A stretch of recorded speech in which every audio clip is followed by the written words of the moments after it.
Dressed meaning we take the hide, the head, the hooves, the entrails, the guts, okay, everything off. So this is the only thing that we have left, okay? And you can see a lamb, not very, very big, is it? Okay, so we typically don't get a very high yield off of a lamb carcass, which is one of the reasons why lamb has a tendency to be very, very expensive in the retail market, okay? And this is it a male or a female? Really no way to tell, right?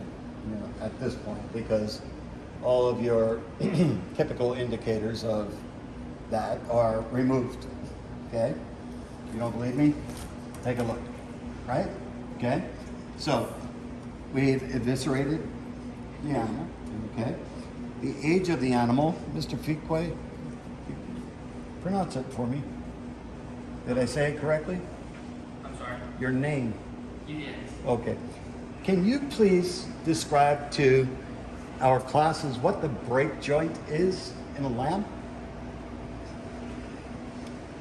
Okay, so the break joint is going to be typically right here between the hoof and the shin, okay? That's really going to determine the age of the animal. If there's still a crowned break joint, meaning one end of the bone is like that, the other end of the bone is like that, as the animal ages, that fuses together. So then they no longer have an ankle, they just have that straight hook, that straight leg. Okay? It's really kind of how our human knees are as well. They're plates that fuse together. That's called the break joint, and that's typically how you're going to determine the age of the animal, okay? Most of the lamb in the marketplace is going to be male, okay? The meat industry for lamb isn't really that high of a demand, but the dairy industry is much, much greater, okay? So if you know anything about, you know, cattle, okay, or animals that give milk, the males really don't give milk, right? You could milk a male, but you're not going to get very far, right? So males aren't needed in great demand. So the majority of lamb or mutton that is sold in retail markets or wholesale markets is going to be a male, okay? Thing about lamb, it's mostly going to be grass-fed. Here in the United States, they'll start their lives being pasture-raised and eating grass, but then they'll be sent to be finished, meaning that they're going to be brought up to a higher weight, okay? Because they're grass-fed, their meat has a tendency to be really, really strong. Anybody try venison before? Anybody? Really? Okay. That really grassy or really gamey kind of a flavor. Who's ever had liver? Like liver and onions? Okay. It's really, really metallic kind of tasting, right? Okay. So that's what we mean by gamey kind of a flavor, right? If you've ever had a nosebleed and you put your head back and the blood gets in the back of your throat, you know that metallic iron-like kind of taste, okay? So any animal that's pretty small, okay, like a lamb, rabbit, venison, okay, any animal that's small has a very high metabolism, a very high respiratory and circulatory rate. They're going to have a lot more blood coursing through their meat, okay, through their tissue.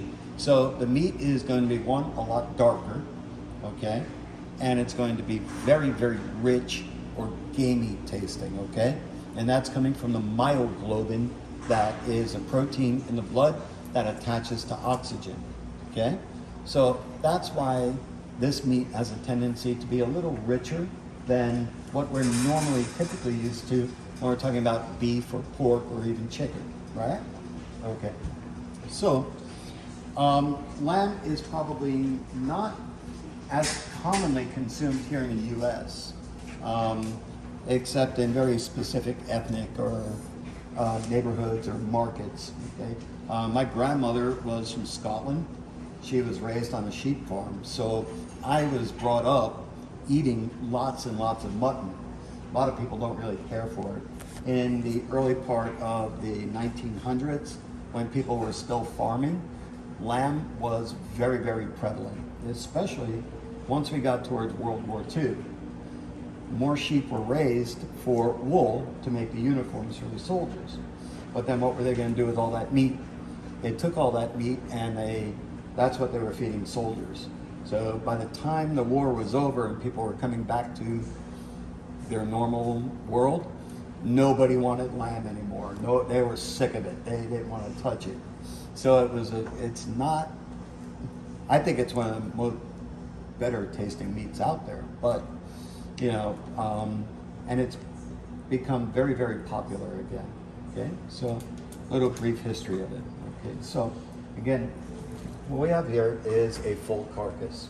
Okay, now when we're fabricating meat, okay, we're going to break it down into what we call primal cuts.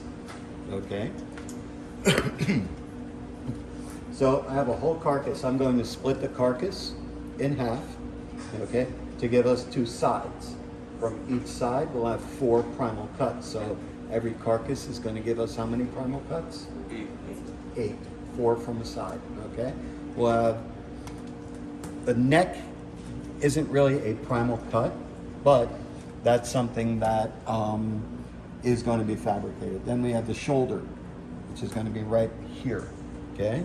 Then we have the brisket, but here we'll call it a plate. Then we'll have the rib, the loin, and then the leg, okay? So it's kind of like think of when you're butchering, okay? Think of a jigsaw puzzle that's already put together, okay? Our jobs as butchers or chefs, is to take that puzzle apart piece by piece, okay? Now, because there's not a lot, this is only about a 41, 42 pound carcass. So the live weight of this animal was probably maybe 80 pounds total, okay? This is imported from Australia, okay? One of the major lamb producers in the world, okay? It's also halal. Anybody know what halal is? Take a guess, anybody? It's like religious. It's a religious set of laws, okay? So we have kosher, which in the Jewish faith is a set of dietary rules, regulations, restrictions. Halal is typically with the Islamic religion, okay? So that just means the animal has to be slaughtered in a certain manner, and it's got to be handled in a certain manner to be considered halal. Okay, Shelly.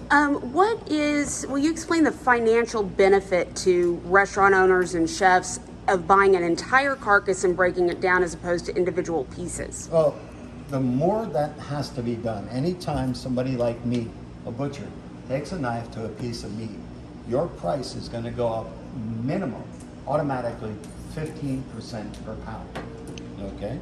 Because it is pretty labor intensive. Now, this entire carcass, who wants to take a guess how much it costs? Bob? 300? Or you? 500. 500? How much? This cost $141. Okay? But the potential profit that I could make from this, okay, so who's ever eaten rack of lamb in a restaurant, okay, minimum price for that, how much? At least $35. Just for that? Just for the rack of lamb. Yeah, no sides. Those come a la carte. There's no combo meal when it comes to that, right? Okay, so you see just one little section right over here, gonna be $35. So the potential for profit is huge, okay? And if you know what you're doing. Same thing with the chicken. One whole chicken at the supermarket costs you $7. But I can make anywhere between $150 to $250 from that same chicken. Because you know how to fabricate, you know how to get maximum yield out of the carcass, right? Okay, so who's got questions so far? Nobody? I'm doing that good of a job. Huh? Okay. pretty good. Right, so what we're gonna do, I'm gonna take the neck off first before I split it.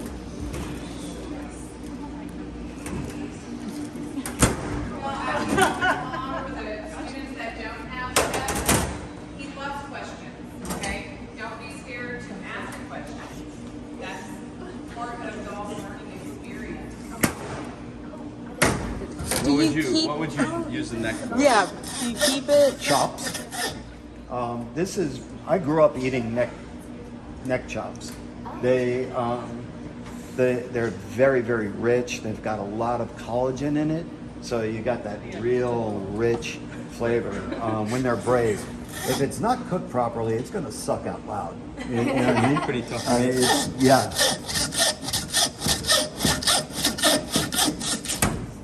Delicious. So, if I were in the shop, in the butcher shop, I would then take this and I would freeze it and then cut it on the bandsaw into smaller pieces like that. Or you could take the entire piece like that and braise it. And take the meat off. Yeah, kind of like oxtail. Anybody ever had oxtails? You guys got started. How good are oxtails? Same kind of texture and consistency, right? Really, really good, right? Okay, so put that there. Okay. So now I'm going to split the carcass. I'm going to cut it down in half. But it's going to hurt you a lot more than me.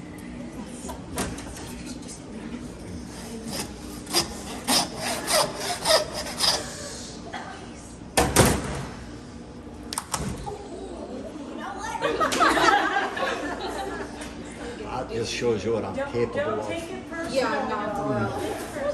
Is it too late to drop out of this class? What's that? Is it too late to drop out of this class?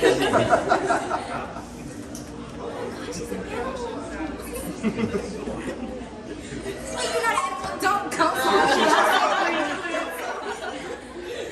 She just called me an animal.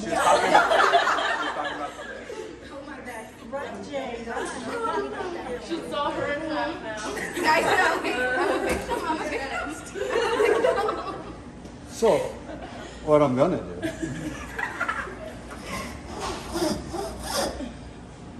Titus, grab hold there. Just, yep, just pull it out a little. Okay. Don't let it move. I don't like having my hand anywhere near here. Titus, I haven't cut anyone I haven't meant to in a very long. Where are you going? One of you hold the leg in the back. Okay? There you go.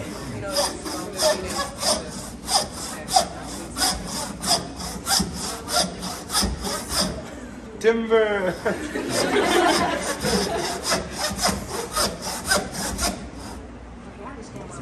You gotta hold Come it. towards me a little.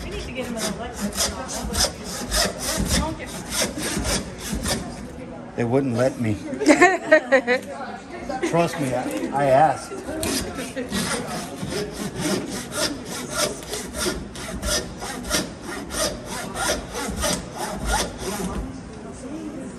to the end of the line. We're all gonna do a lamp time after this. Yeah. Rage. Roid Rage Bob wants to. You'll get our own lamp. So I'm splitting it because we have an afternoon class as well. Can you buy halves? You can, but they're going to be a little more expensive. Because somebody else has cut it, right? Yep.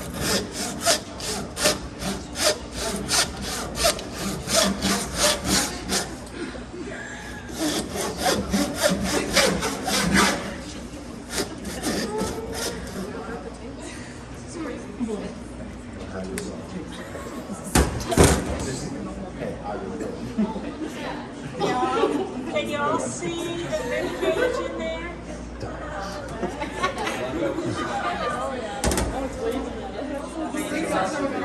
And I like the home button.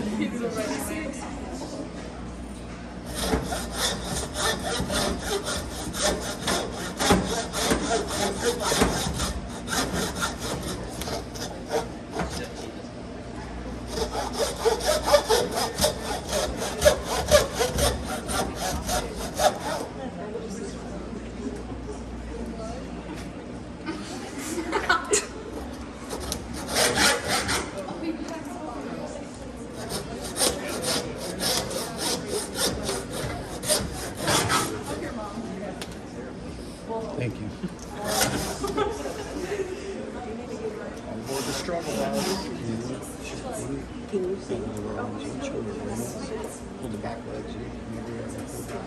More than you want. Switch. It is pretty labor intensive. Well, if I were in a butcher shop, I would have this on a hook hanging down in front of me, and I would have an electric pneumatic saw. So this would take seconds. Let's go see Mr. Rowan.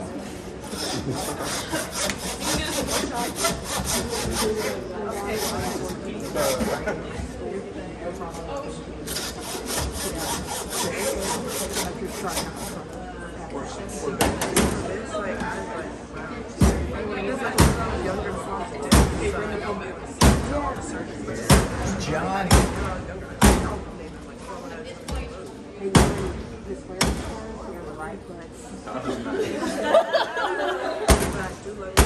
You want to talk?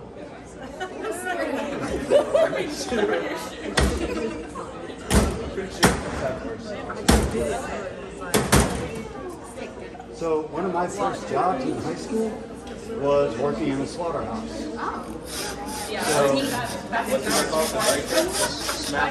Well, my first job in the slaughterhouse was I was a knocker.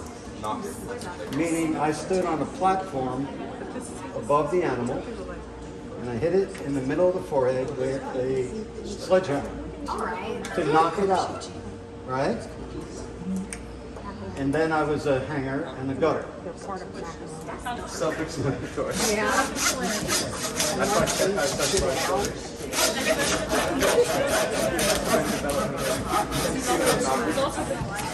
Why was this the first job you chose right out of high school? No, I was in high school. I was an apprentice to a chef who wanted me to learn butchering. And he said the best way to learn butchering is to take the life, because you'll respect the meat a lot more and you'll cook a lot better if you have an understanding of what it takes to get from this stage to what you see on a plate.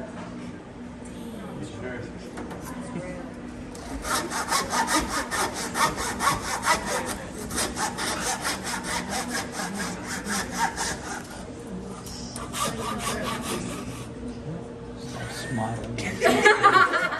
You're making it weird. All I hear is Metallica. We should play some Gregorian chants. Okay. So now,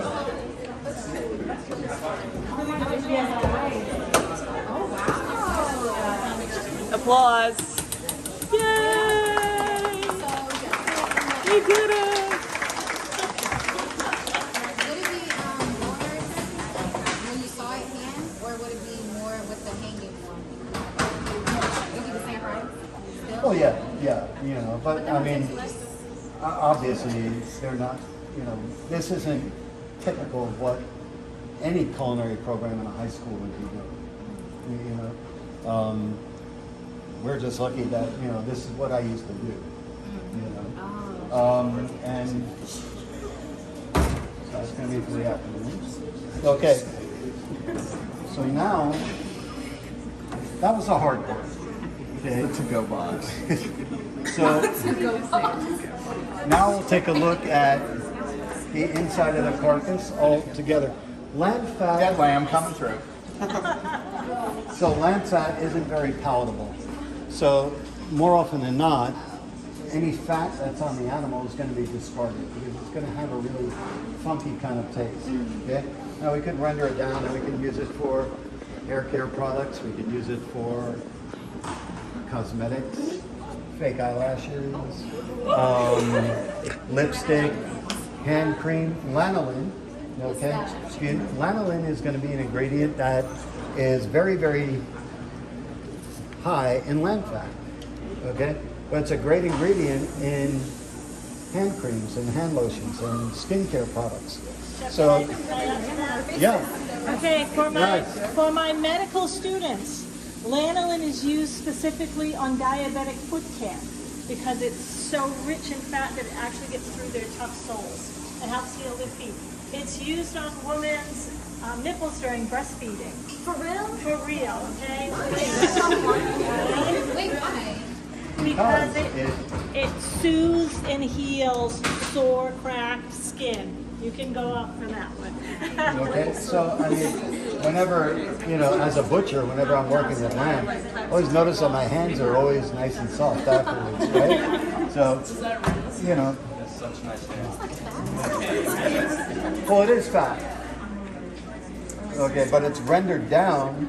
Then it becomes, then you extract the lanolin from it, right? And it's Okay. it's So- digestible. It's okay. Okay. Put a little stuff on. There's like no actual meat on it. No, and that's why you got to be really, really careful. Okay. Chef, we have a question over here. Yes. Okay, if we're like to get cut like humans, would it be like the same kind of fat? I'm sorry. No, I didn't hear the first part of it. Like, okay, if we were to get cut open or something like that, like would the fat look the same, or is it different from an animal? I don't want to Be a know little bit personally. different. It's going to be human fat's going to be a lot softer and a lot more yellowish in color. Okay. This, it's just because of the physiology of the animal itself, right? That was a nice night tray. How do they get the lamb fat? Like, do the butchers specifically sell it to different places whenever they When we're fabricating it out, we're breaking it down, we'll keep it off to the side like that, and we'll sell it to rendering companies who will, I mean, that's all they do. They'll collect lamb, pork, chicken, beef, typical animal fats. And a lot of your vending machine cakes, a lot of your candies, almost all of the stuff they feed you in your high school cafeteria going to be made with, animal fat. Yeah. Okay, so what I'm doing is I'm just trying to get a little bit of fat out of the way so I can show you different parts. Okay. Now, if we look here, okay, you've got the front leg, which is going to be known as the shoulder. Who's ever had gyros? I'm sorry, gyros. Well, gyros, typically going to be made from the front shoulder. Okay. This piece right here on a beef animal would be the brisket.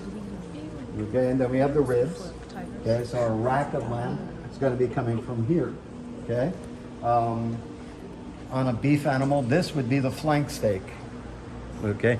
One of the reasons why it's so tough, right here is the belly.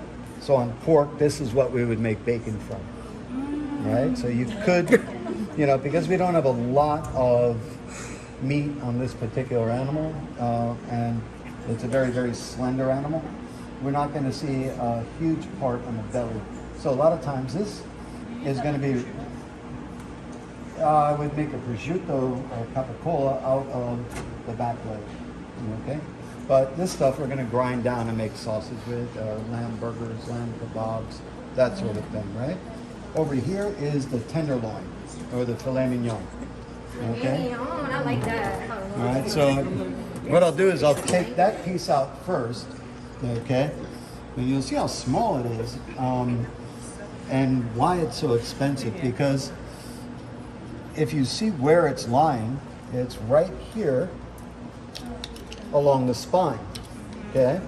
So the fillet, why it's so tender, is because it's not really a muscle that actually does anything. It's a lot like Titus, just there. What's Titus? I want to get the joke. This is Titus. Okay, completely useless, but so the fillet.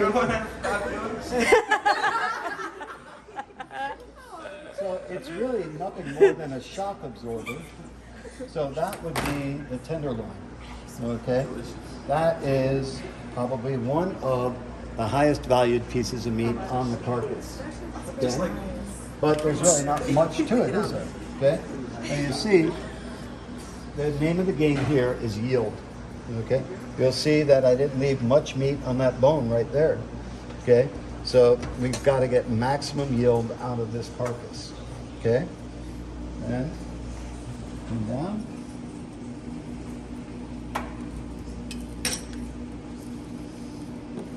it over. And take that front shoulder off, okay?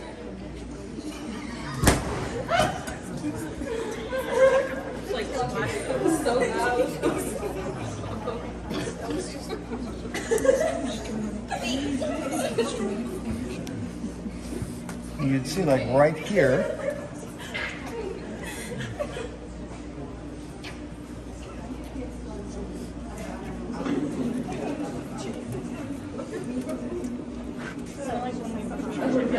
yeah.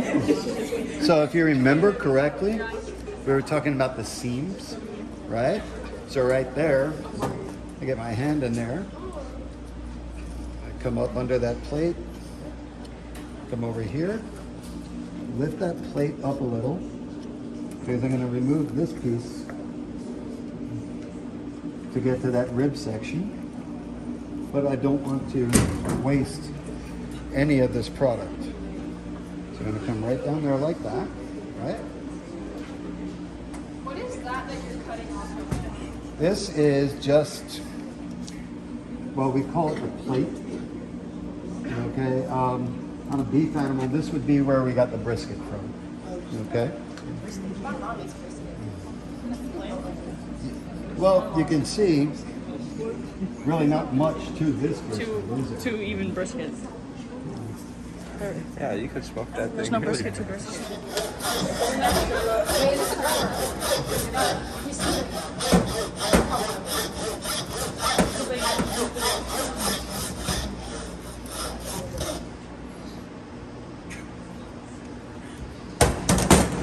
He's getting Dexter.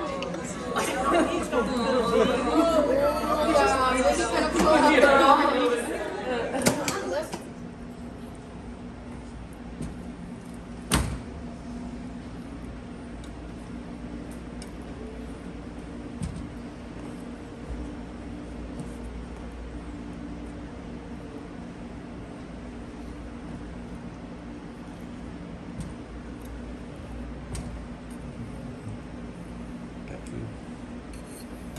Pet food.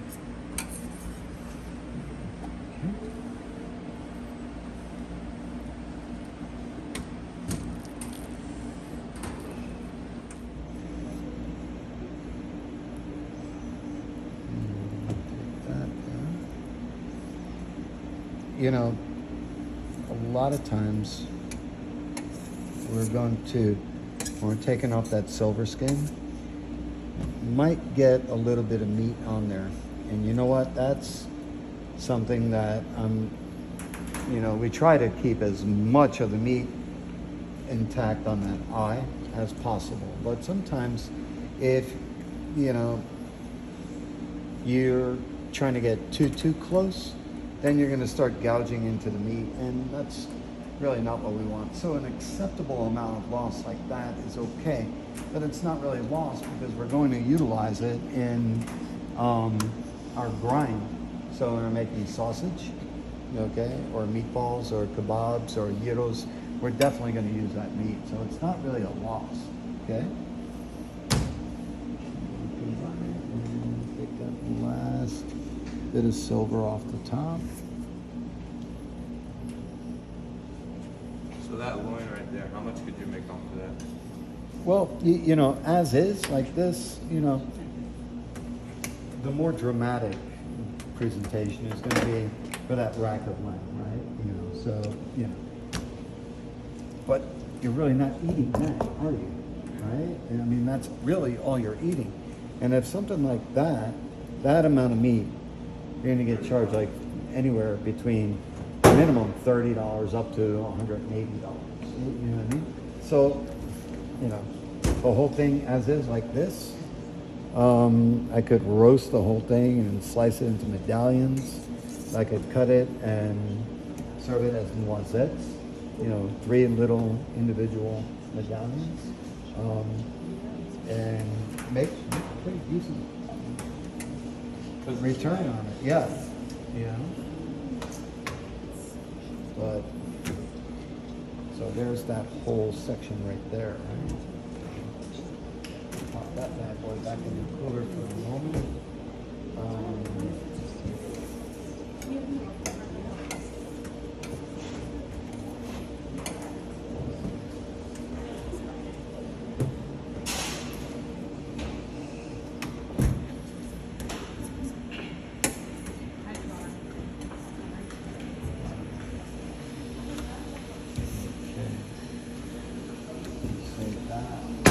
now we have the leg.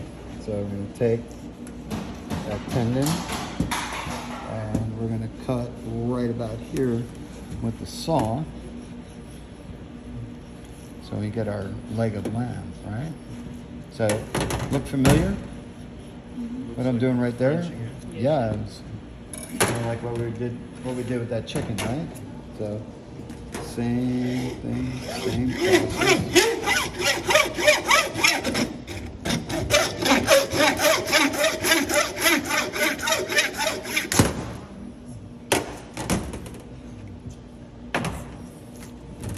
That could be. Are you gonna make a boneless leg? Yeah? You wanna bone out the leg? You would say that. Okay. So I'm gonna take that bone out of the leg. Okay? I'm not gonna take the whole leg out. I'm gonna leave the shank in, but I am gonna take out that femur. Okay? So I'm gonna open that up. Okay?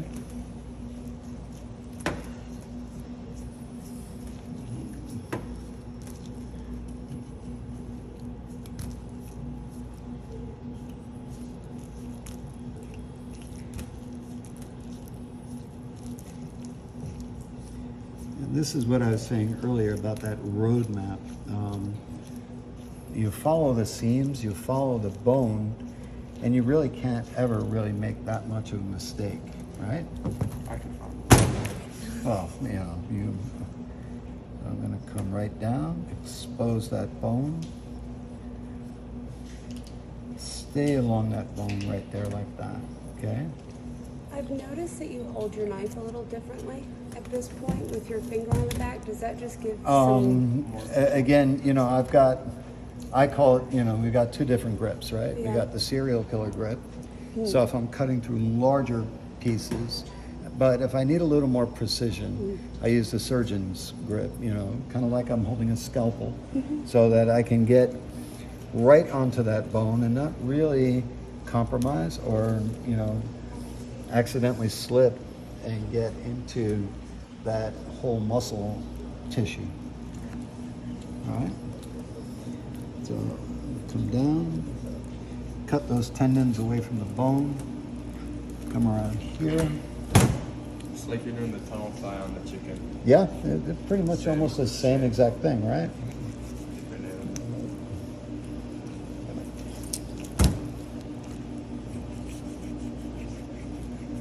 We got a lot of developed connective tissue right there. But I open it up and I expose that joint right there. All right? So the older the animal, would it have more connective tissues there and be a bit? You know, harder to get it's going to have the same amount of connective tissue regardless of the age. The difference is going to be that any connective tissue on an older animal is going to be much, much more developed than it is on a younger animal, right? Just because of age, you know, that connective tissue has done more, it's worked more. So, you know,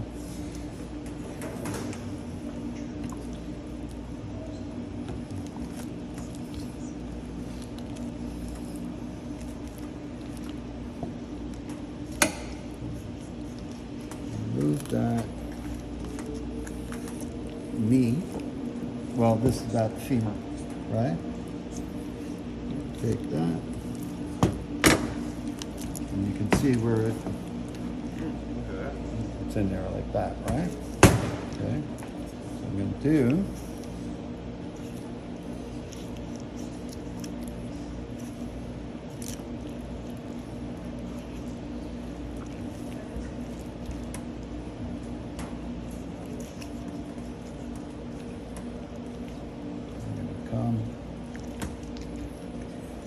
I want to leave that shin or that shank attached for presentation. for presentation, right? So you got to be careful because you're working with raw meat and that lamb fat. The heat from your hands will start to render it down, and it'll make it really, really slippery and very, very dangerous. Yeah, you know, so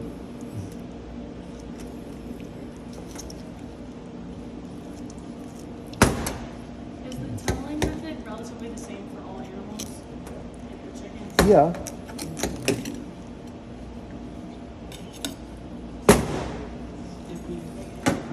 Okay, so now we've opened that up. Okay. I'm not going to do too much more with this piece right now today. We'll take this tomorrow. I'll show you how we truss this, right? And I'll show you the subprimal cuts from the round. Okay. So you save that. Those two are going to go on that sheet. We're going to wrap that. Okay. A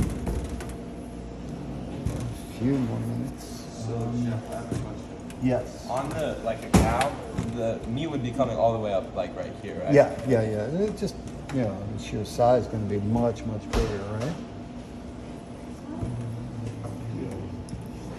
Okay, you're going to take off this flank.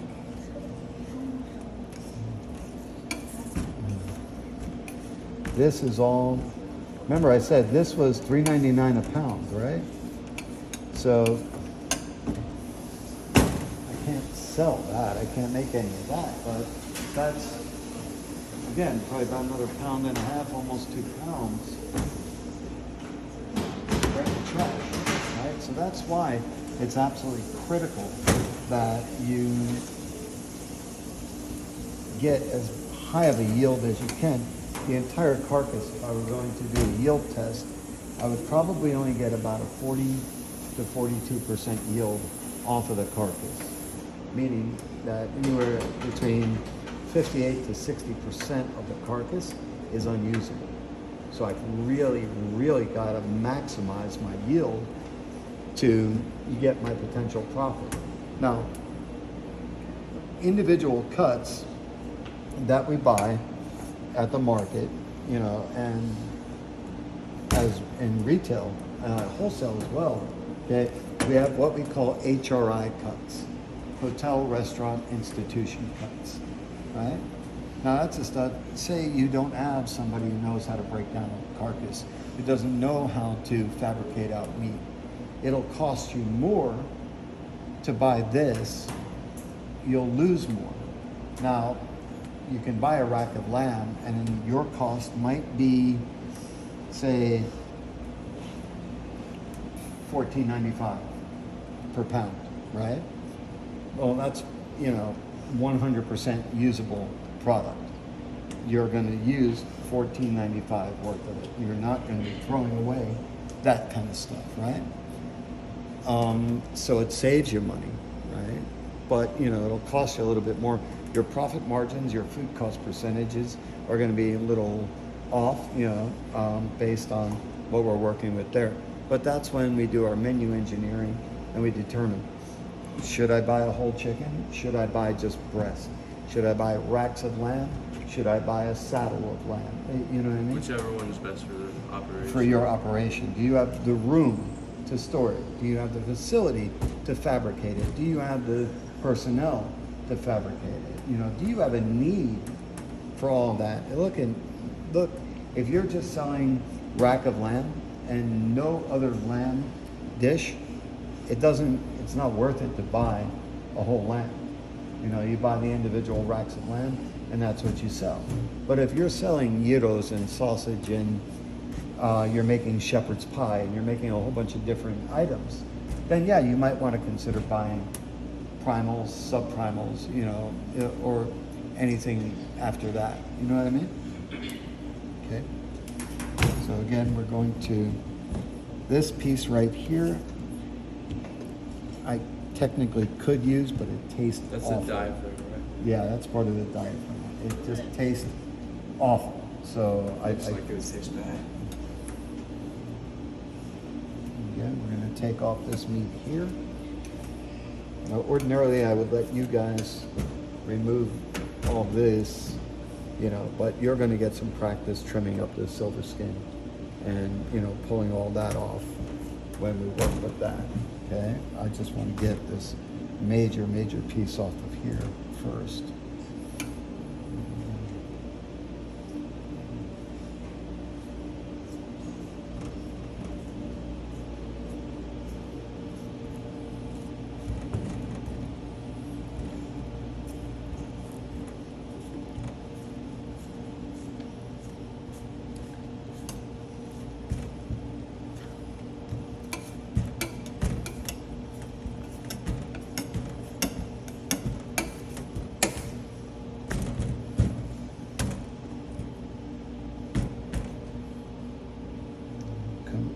underneath that.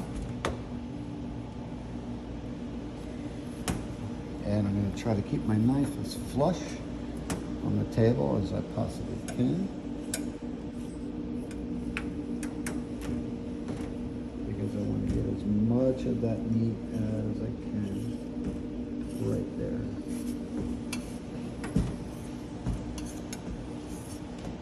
Not as much of that fat. Okay.